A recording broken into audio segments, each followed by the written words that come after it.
evening and welcome to Domination Submission Radio. My name is Mike Mackay and I'm your host with the most DS, BDSM, kink, and fetish talk on Blog Talk Radio. We have a great show for you tonight. The show's topic is being sub without a Dom.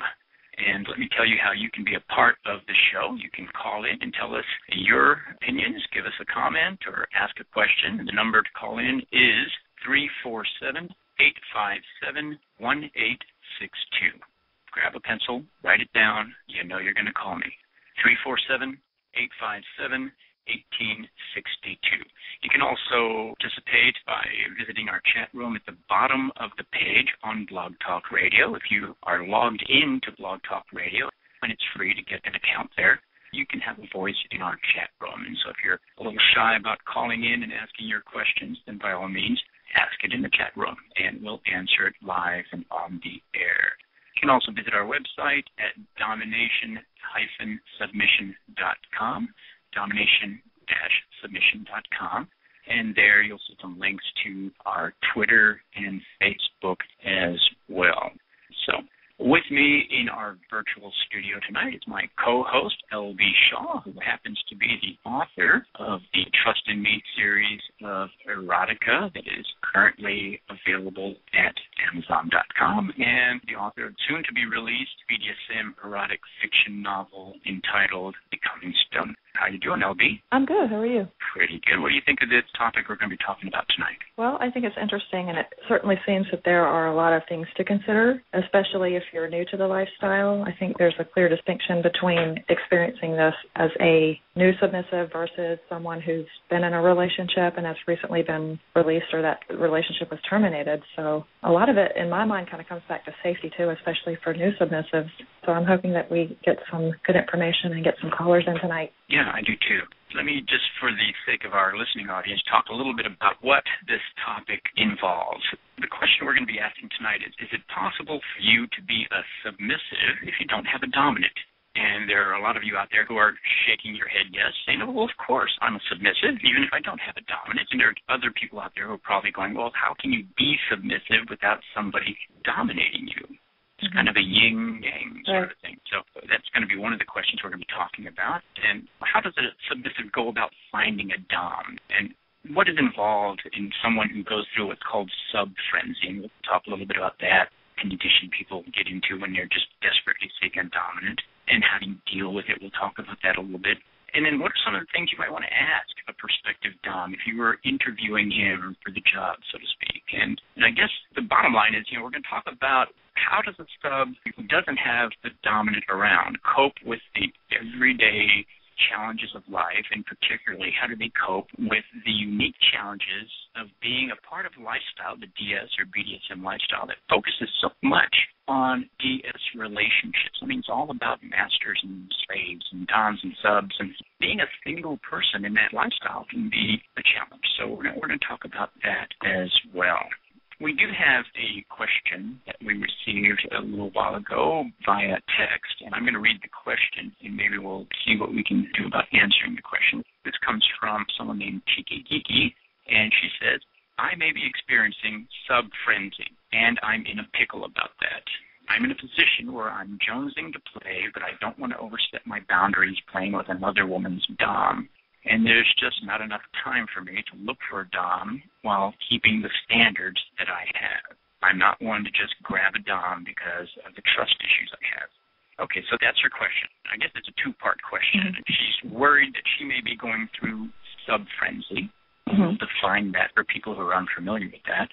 And then I guess the second part of that question really is, if you have high standards for a dominant, who has the time to find that guy or girl? Right.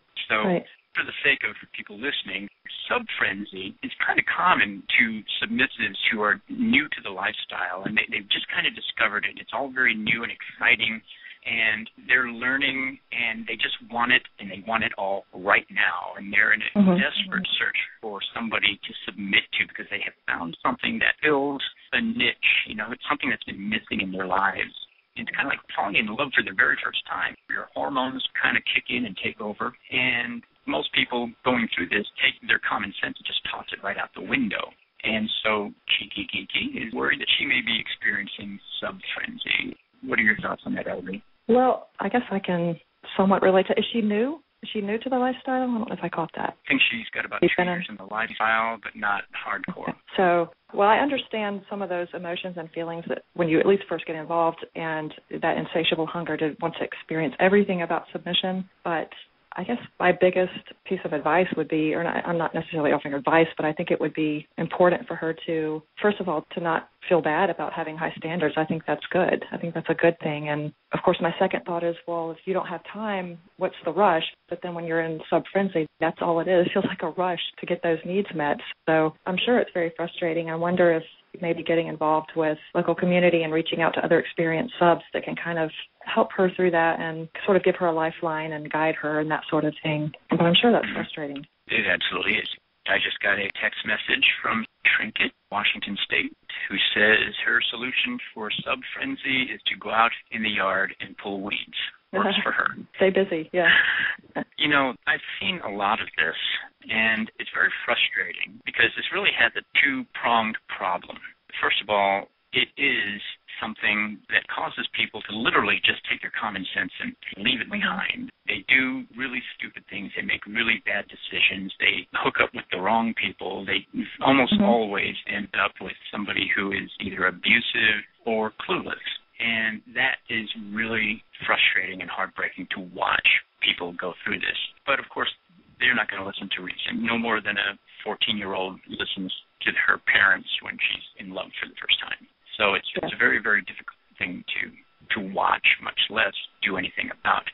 But I think this also brings up a really thorny issue, which is ethical behavior for dominance, because this is so common, and it is so damaging to not just new submissives, but to submissives who've been in the lifestyle for a long time. Sometimes you get someone who's been in the lifestyle most of their lives, and they are released from a DS relationship, and suddenly for the first time in years, sometimes decades, they may be without a dominant. And that is a really scary feeling for a lot of them. And they just desperately want back what they had. A DS relationship can be like a drug. It's an addiction. It really does feed a part, at least for some people, it feeds a part of a person's psyche that you can't get anywhere else.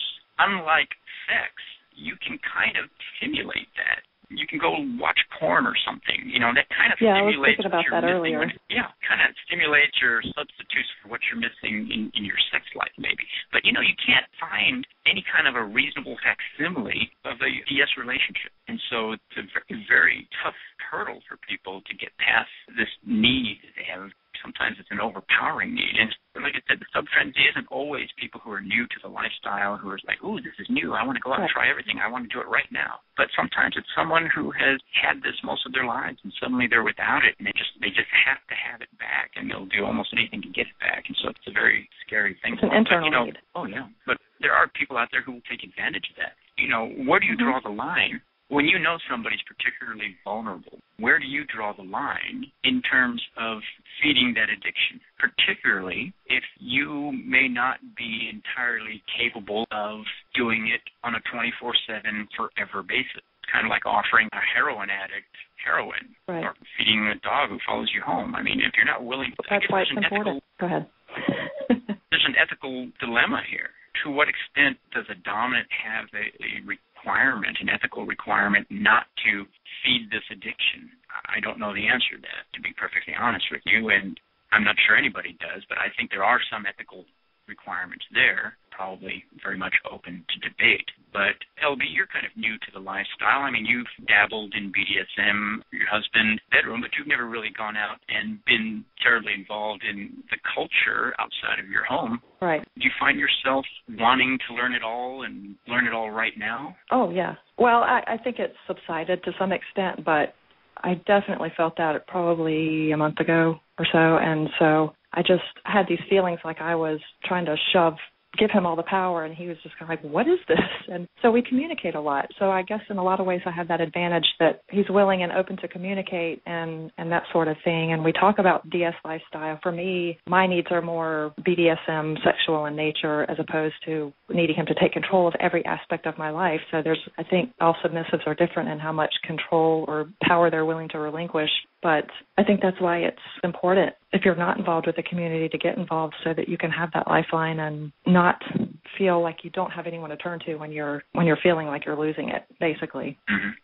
It's a very difficult thing to see and watch and not be able to do anything about. I have some friends local to me who are going through this right now, and it drives me nuts because you see them. You go to a munch, you go to a BDSM munch, and 1 minute they introduce themselves, they're brand new to the group, they introduce themselves, they say, I don't know anything about this lifestyle, I'm just here to learn, I'm just here to broaden my horizons, and I think that's pretty cool, and you guys are really neat, and blah, blah, blah, blah. And the very next week, suddenly they are collared, or somebody's pet, or whatever, and you're thinking to yourself, whoa, it was 7 days ago they were just curious about the lifestyle, and suddenly they're somebody's property, and you're thinking to yourself, all right, this is wrong. It's really wrong. Right. I don't care how much you think that the lifestyle is for you, and this guy is for you, and this is wonderful. It would be kind of like signing up for eHarmony.com and being married a week later. Exactly. It's scary, and it's kind of stupid. And what's bad is you can see this train wreck coming from a mile away, and nobody does anything about it. And, of course, the people involved aren't willing to listen to anybody. Not that's my place to say anything anyway. But it never fails to end in a huge amount of drama and heartbreak and disappointment, not only for the people involved, but, for the entire group. My group has lost a couple of really good people over this kind of stuff. So, yeah, it can be pretty ugly. So we do have a caller in queue. Hi, caller. What's your name? Where are you calling from? Hi, my name's Z, and I'm calling from Virginia. Oh, okay. And did you have a question for us? I'm kind of new to the lifestyle, and I don't have a dom, and I'm wondering, how are you supposed to learn and expand your horizon here if you don't have a dom? Who's going to teach you? It's a pretty good question. Actually, I get asked that quite a bit.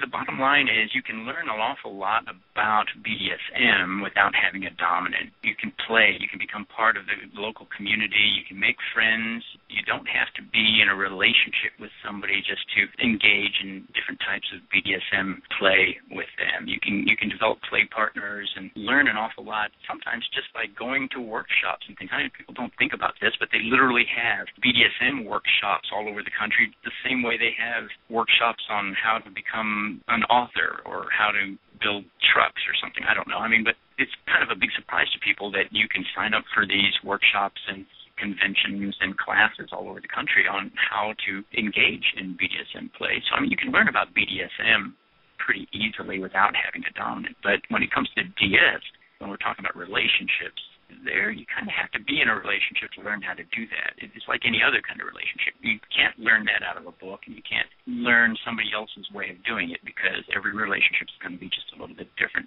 Absolutely, and so I think it would be really important to at least have a good understanding of what you think you want. You might think you know what you want, but you don't really know until you get it. And so I think it would be important to at least go in with an idea of what it is that you're looking for so that you would be able to communicate that with a potential dominant, because I know you mentioned earlier, what kinds of questions do you ask? Well, how do you know what questions to ask if you don't know what it is that you even want? So, I would want to know clearly what was expected of me in a relationship, and I would want to know how much control I was willing to hand over because there's such a broad range. Have you had a dominant before? No. What makes you think you really want one? I definitely know this natural born submissive. Something that has just come to light recently, but it kind of, when I looked into this, it was like a light bulb going off, and I was like, oh, that's why. And you don't really have much experience in BDSM, and you're wanting to know how and where you can get more? Well, that, and I mean, in a DS relationship, it's all based on the dynamic between your submissive and your dominant, right? Well, how do you learn that if you don't have a dominant? The dynamic is going to depend on your personalities, both of you. And you almost have to be careful because every relationship is going to be so different that even if you could prepare somehow beforehand, you'd find that most of what you think you know doesn't apply. I don't think there is any such thing as a stereotypical dominant who, all dominants like this or they're all like that, and you can do this to please a dominant, you can do that to please a dominant. There really are no hard and fast rules there. I mean, I'm probably your best example of that. I'm very atypical when it comes to dominant. I'm not a strict sadist. I can be if I need to be, but it doesn't give me a whole lot of joy to be a sadist. However, a lot of dominants out there are, and it helps really to develop a good understanding of what your needs are, rather than try to learn all of the rules and protocols and customs that are prevalent in the BDSM lifestyle. This is kind of a pet peeve of mine. There are a lot of young women out there, particularly, who see it as kind of a game. All they have to do is learn the rules and figure it out, and they can win. Well, it's not a game, and there are no rules, and you're not going to figure it out, and there's no way to win. And so really all you can do is know yourself. Find out what your needs are, and then that makes it a whole lot easier to find somebody who meets those needs. So rather than trying to scope it out as in like, okay, do most DOMs like spankings? It doesn't really matter if most DOMs do or not. The question is, do you like spankings? And once you really know the answer to that, it makes it a whole lot easier to find someone who matches you. And it doesn't matter whether he's in the minority or the majority of what DOMs like. It only matters that he's compatible with what you like. Does that make sense? Yes, that makes sense.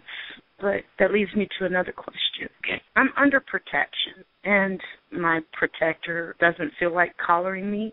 Uh-huh. I'm wondering, is that going to ruin me for possible other DOMs?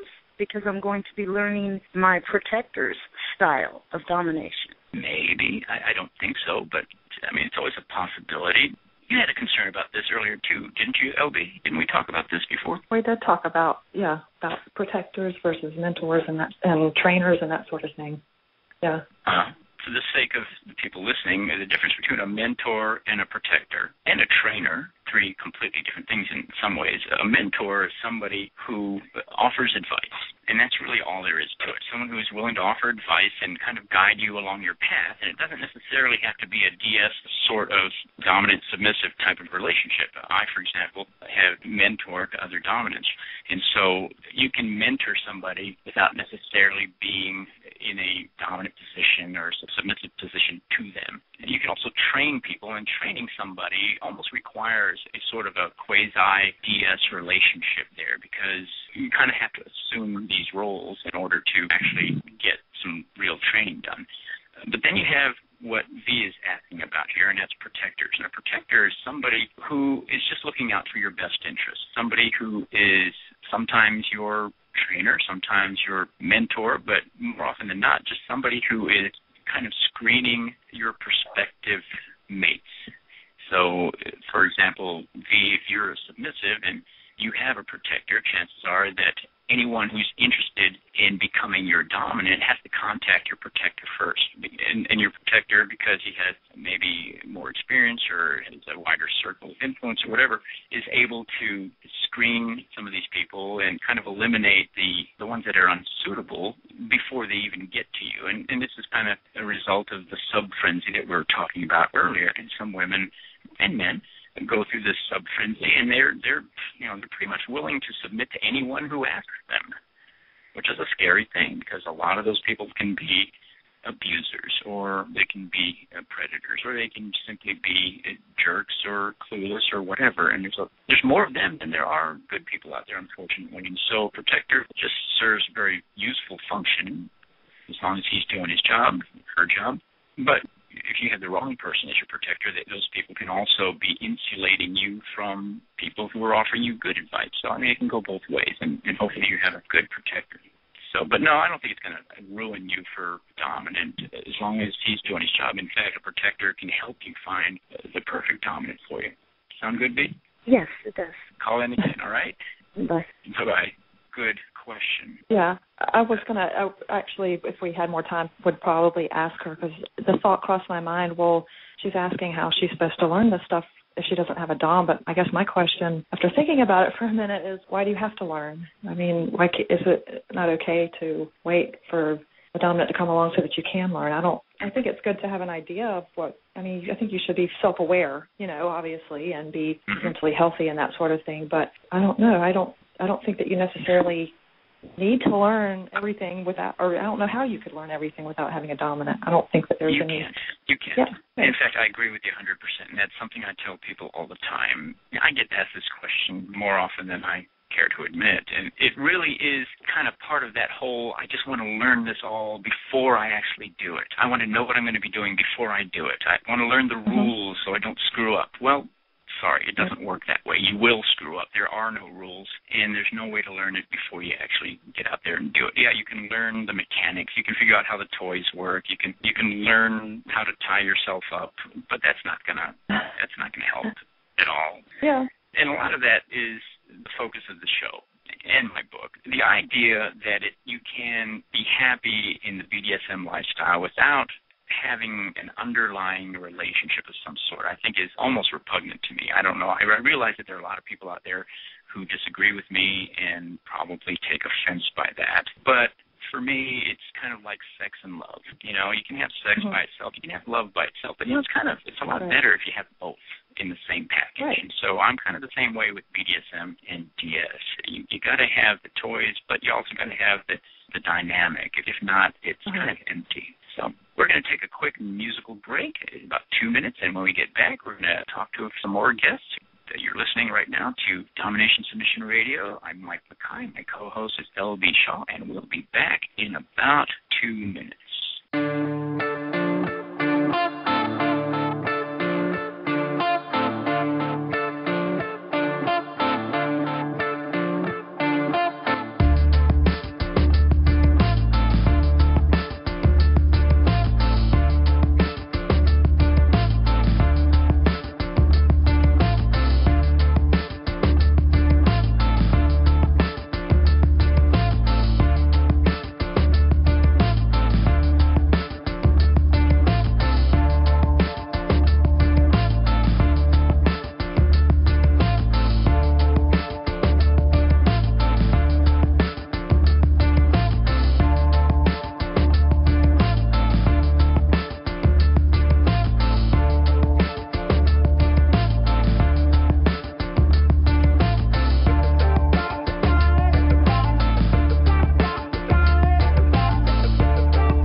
Domination Submission Radio. I'm Mike McKay. My co-host is L.B.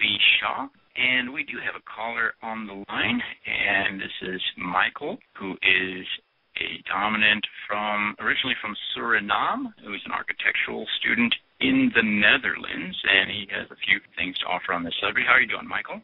I'm doing okay. How about yourself? I am better than I deserve. So now you've had both male and female submissives. Do you think there's a difference between how males and female submissives react?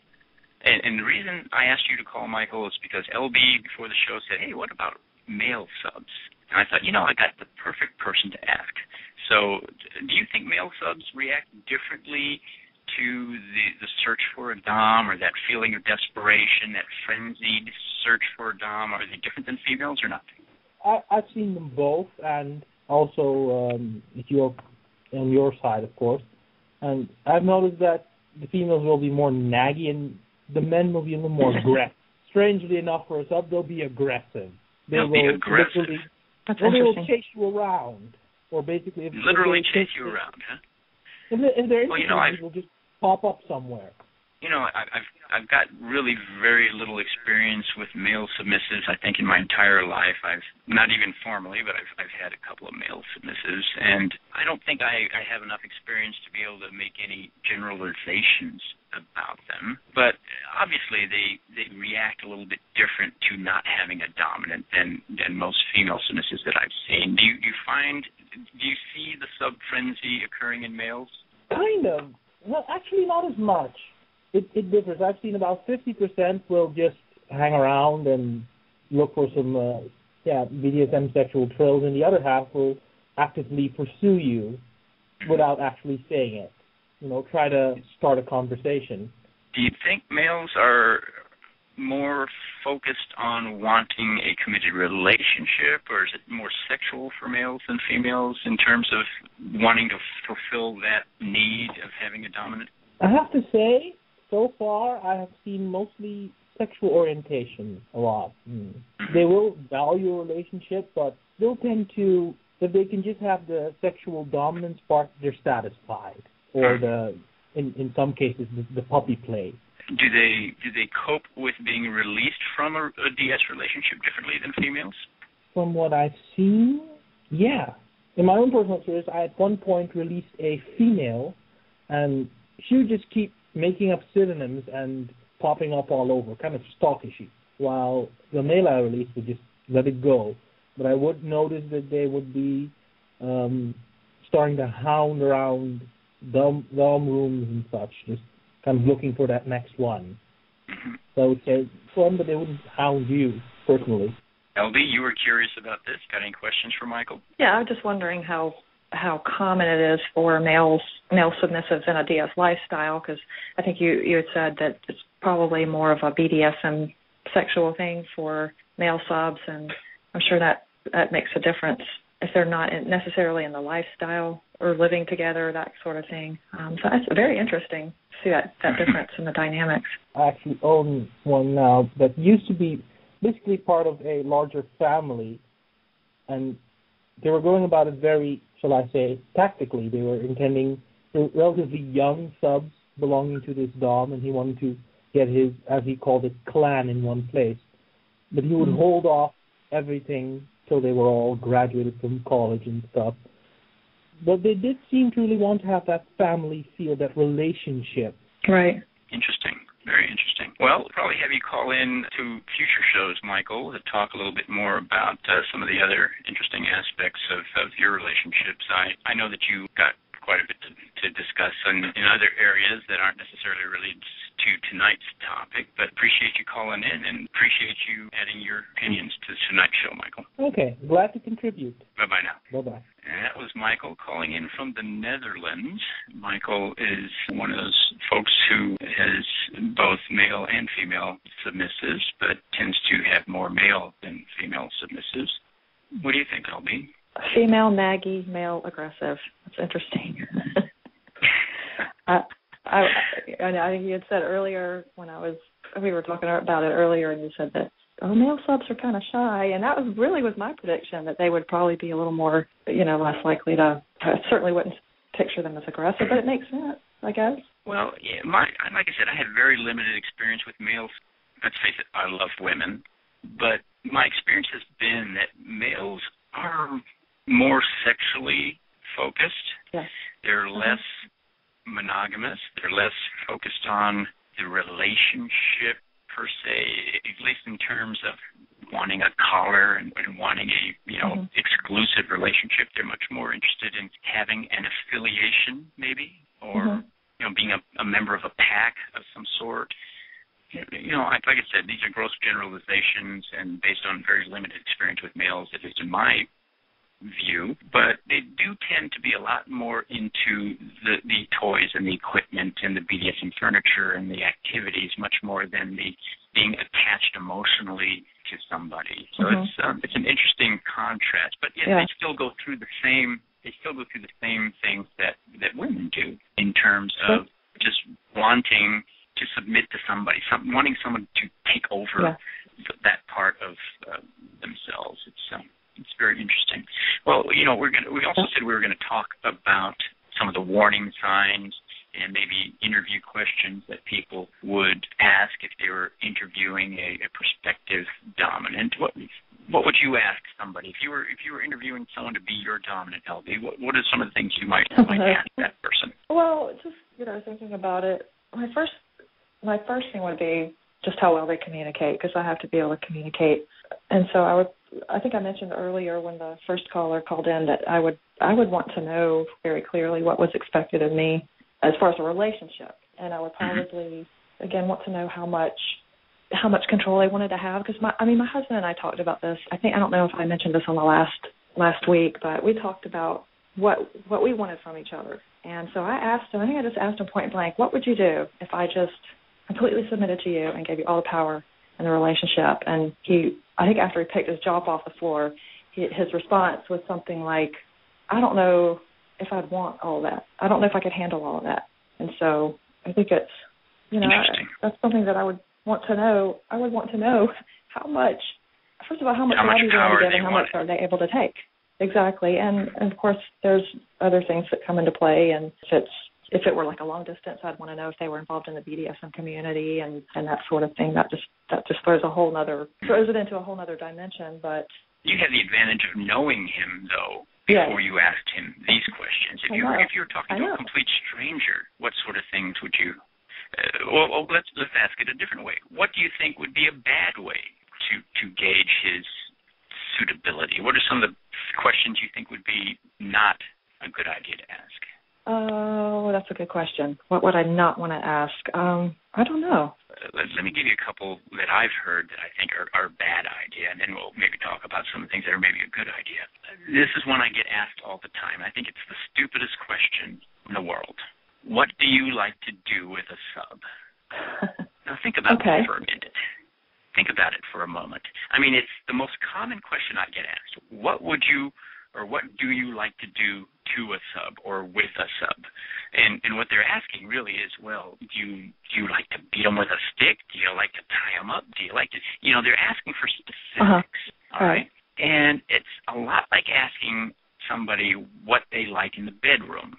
Well, what I like in the bedroom with you is maybe not what I'm going to like in the bedroom with somebody else. Exactly. That's what I was thinking, was you have to know what, because it's not, I don't think that in this type of relationship, you don't just do what you want to do. It's a give and take. It's like it's in the bedroom anyway. I'm doing this because I know that it turns you on. Like, my husband's not a sadist, but when he inflicts pain on me and he sees my reaction, he really likes that. So, but if you were in another relationship with someone else and they said, do you like to inflict pain? He would probably say no, unless you like it. So that makes sense. A term that kind of refers to that, which is how I am to a certain degree. And I call it a situational sadist. I'm not a sadist all the time, but I can be one when it's appropriate and when it's appreciated. Does that make sense? Your suffering doesn't make me happy if it doesn't make you happy. And so that really doesn't make me a sadist. But, it's a pretty good, reasonable facsimile under the right circumstances. Another question I get asked a lot, and I think it's a stupid question, is what kind of toys do you have and what do you know how to do? Well, I could see somebody wanting to know. I could completely understand, especially a new sub wanting to ask all those questions. I can see that happening totally, but... Well, yeah, I understand. You're saying it's a bad question? I think it is, because I think it shows that you're focused on...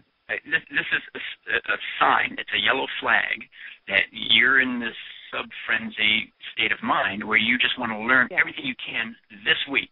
You just want to try it all. It really doesn't matter with who or how or whether it's smart. None of that. And it's a scary thing because literally think about somebody who says, what do you know how to do? And if I say, well, I know how to do branding and scarring and cell popping and knife play and, suspensions, and I can string you up and hang you from the ceiling. Is that really something that somebody who, has been in the lifestyle all of maybe 2 weeks needs to be doing this weekend? I don't think so. Well, it's secondary, like you said. I think you said that that's secondary to a DS relationship, at least for some people. I mean, for others, the BDSM might be priority, but if you're talking about interviewing a dom for a potential relationship, that should kind of be secondary. Well, one would hope so. But, I think it's kind of a yellow flag. I'm not saying that it's a horrible question. And if it's part of an umbrella discussion that includes a lot of things, maybe it makes a certain amount of sense. But, for somebody whose main focus is on toys and what you know how to do, I think it's kind of a yellow flag, at least in my mind. But I think some of the questions that ought to be asked are things like, tell me about your previous relationships. Yeah, that was one that I had. I actually had that written down earlier. How did they end and why? That tells you an awful lot about people, is how their relationships end. Yeah. How about, how long have you been in the lifestyle and to what degree are you involved? Like you said earlier, you did say that that's one of the things you want to know is how involved they are in the lifestyle, including their relationships within the lifestyle. Are they members of groups? Do they have friends in the lifestyle? Yeah. Do they have other dominant friends? A dominant who has no friends, other friends who are dominant, that's kind of a yellow flag too sometimes, because there's usually a good reason for that. I think one of the really good questions that I never get asked, but I think it's probably one of the smartest questions that a sub ought to ask a prospective dominant is, what do you like when you get mad? What do you like when you're angry? Yeah. There are a lot of people out there who seem very calm, cool, collected, kind, and benevolent until they get angry, and suddenly they're a completely different person. And somebody who may not necessarily be a sadist might be somebody who can hurt you when they're mad about something. And so I think it's a but are they going to be honest? Question. Well, how do you know they're going to be honest? Sometimes they are. I think most people who have anger problems are willing to admit it. Most people don't keep it a big secret. Yeah. I mean, there are going to be some who do, but, you got to play the odds. Let's say 50% will admit it. Well, 50% is better than nothing. So, that's true. But I think there are a lot of good questions to ask, and I think they shouldn't focus on toys and BDSM skills and what are you going to do to me, but I think like any relationship, I think they should focus on how are we going to get along, how is it going to work. Yeah. Are you respected by other people in this community?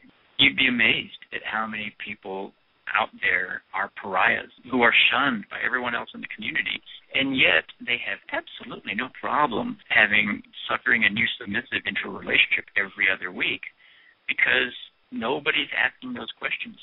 Yeah. It's kind of a shame, but sometimes I have to tell people, that guy you just hooked up with, there's a reason he's been thrown out of every BDSM group in the state. I'm not telling you how to run your business, but you might want to check it out. Yeah, I've heard that happen. It happens a lot. So, okay, we're going to take another real quick break, and when we get back, we'll talk about some warning signs while you're in your sub-frenzy that you might want to pay attention to. You're listening to Domination Submission Radio, and this is Mike Mackay, my co-host, L.B. Shaw, and we'll be back in about 45 seconds.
And we're back. So what are some of the warning signs that you might be on the lookout for if you are a sub seeking a dominant? Let's before we even get to this, LB, let's talk about a question that somebody asked me prior to the show, and that is, does it even make sense for some submissives to be seeking a dominant? Some of them have very high standards and just don't have the time and energy to seek out somebody who meets those high standards. And you were just saying a little earlier, LB, that sometimes you just have to wait for it to come to you. What are your thoughts on this? Yeah, I think that there probably are signs that you shouldn't be necessarily looking for a relationship. And I think we talked earlier about sane.